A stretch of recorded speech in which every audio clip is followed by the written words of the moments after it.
When it comes to being the director of Loki, you would think that with the ending of the series and everything you set up, you were probably working very closely with the other people that worked on the other projects dealing with the multiverse. Mainly Sam Raimi with Doctor Strange, and, well, pretty much everybody else that's dealing with the multiverse, like John Watts with Spider-Man. Apparently not. The director of Loki didn't talk to anybody. And when you think about it, it actually makes sense.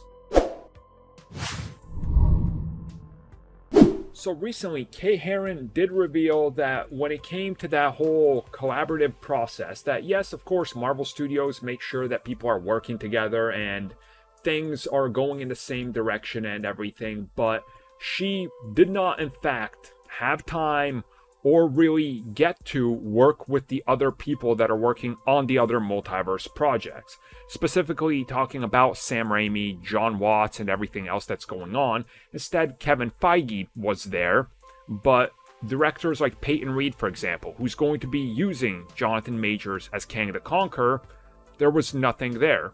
She only spoke to him a little bit, but that was it. It wasn't deep. And when you think about it, at first you're like, how does that even work?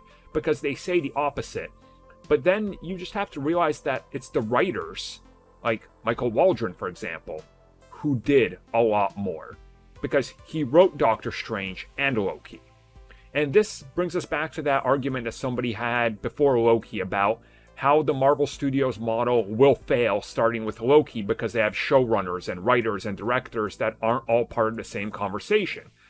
We can now see that, well, hasn't happened. That was all just a bunch of get the click at the time, but you start to understand that as a director, you direct. You're not really involved with everything to the most minute level because that's for other people to do.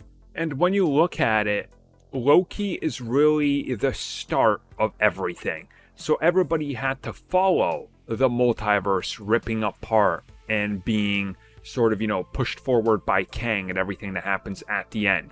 But that also happens at the end of time of everything. So they're sort of in their own little bubble and circle and their own little corner of the MCU, and everything that happens outside of it will just take effect in those other properties. So everything that happens in Spider-Man is not directly going to affect things that happen in Loki, because why would they?